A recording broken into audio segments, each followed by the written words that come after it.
image from the Sweet November Love Bug Fun set onto some CC Designs cardstock with Memento ink, as always. You'll see the bottom part of the heart isn't stamped very well. I'm not going to worry about that. You'll see why once I'm done coloring this little guy. So I started with his little face, and I did E50 first, and then I added a bit of E21, and then a little bit of E13 for my darkest. And then I go back and blend that out a little bit more with the E21, and then blend it all again with my E50. And you can see I try and kind of go around the eyes when there's ever little white spots on them so that the marker doesn't seep through and discolor them. And I'm not worrying if I go outside the lines or anything, so I am planning on cutting this out. So once I was done the skin, I added just a little bit of R20 for his little cheeks. And then it was pretty much blended out because it was still, the ink was still wet. And I still used a little bit of E50 to finish blending it. And then for his little bug outfit, I started with C5 just to scribble a light layer on, and then I did C7 in my darkest areas, and then I'm just using the very, very tip of the marker of C10 as my darkest, and then blending that out a bit with the C7 again. So just trying to use a light touch, because this is where it can kind of go overboard. So I'd blend it with C5, but again, like I said, I didn't worry too much about going outside the lines. And then for the red, I did R24, added a bit of R27, didn't even bother blending it. These three colors pretty much blend themselves because they're so close on the spectrum. So, and then R29, and again, didn't bother to blend it. It just kind of blended itself, and that was it for that. And then for the pinks, I'm using RV32. So just laying that down and then adding RV34. And unlike the reds, even though these ones are next to each other on the spectrum, they do need some blending. So once they're blended together, they fade into each other quite nicely.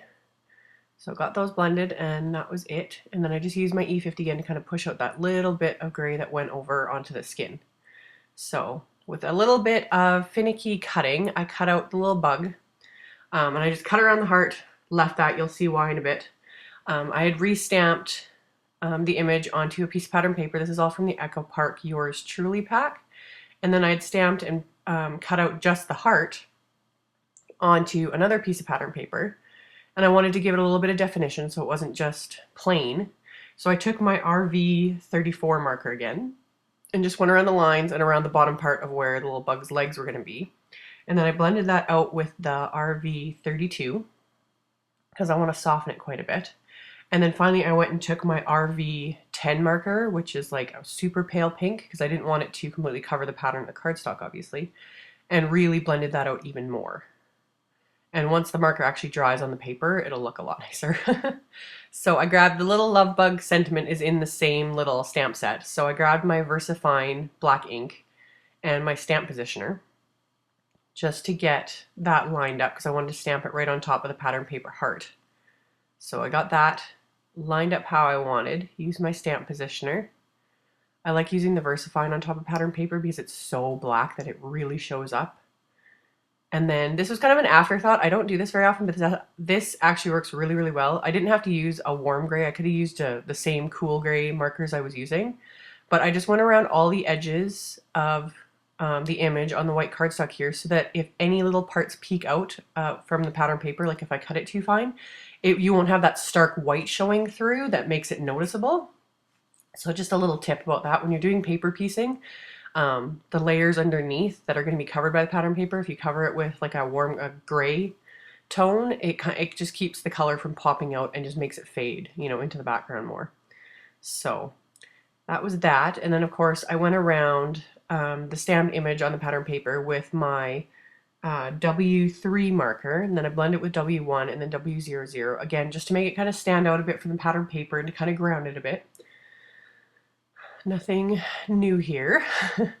So once I did that, I had my pattern paper for the card front cut out, and I decided to sponge both pattern papers with some Memento Ladybug ink. I thought that was rather fitting, just to kind of tie everything together and soften the edges. And then just my Tombow Mono Multi ink to adhere it to the pattern paper.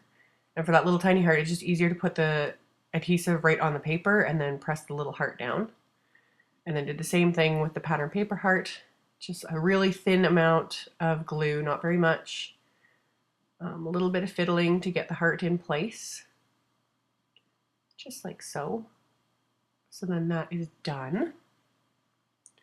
So yeah, I used a Spellbinder's rectangle die to cut out that piece of pattern paper, and then I used a scalloped rectangle die to cut out the black cardstock to frame it. So once I've got that on and matted, I'm going to add a little bit of twine. I grabbed my Doodlebug twine because I like that shade of red, and this one's also called Ladybug. Again, rather fitting. So wrap that around a couple times and tie that in a bow. So I liked how that turned out, and then I decided to have it popped up a little bit rather than just adhering it flat to the card front. So I grabbed some of my dimensionals, and these ones I always cut them in half because they're so big, so you get more use out of them that way, so you're not wasting a ton. So got those onto it, peeled off the backing, adhered that to the card front, and then I'm going to mat the pattern paper again with another piece of black cardstock. And as always, using my ATG adhesive for that. So mat that with some black cardstock just to tie it in with the scalloped piece. And then I'm going to adhere this to the card itself, which is Stampin' Up's. This is Pretty in Pink cardstock. I don't even think they make it anymore. I won't know till I go to make links because I always forget which cardstocks of theirs are still available. But anyway, just pink cardstock. And then for the inside of the card, I just cut a scrap of white cardstock that I sponged the edges with that Ladybug ink for somewhere to write a sentiment, and had cut out another scalloped black rectangle to mat it, just to match everything, and the same piece of pattern paper on the inside. Kept it really simple, just simple as always for this card today, since I'm just getting back into stamping after how many weeks. And you guys know me, I couldn't leave it alone, so I had to grab some Stardust stickles and dab them onto there.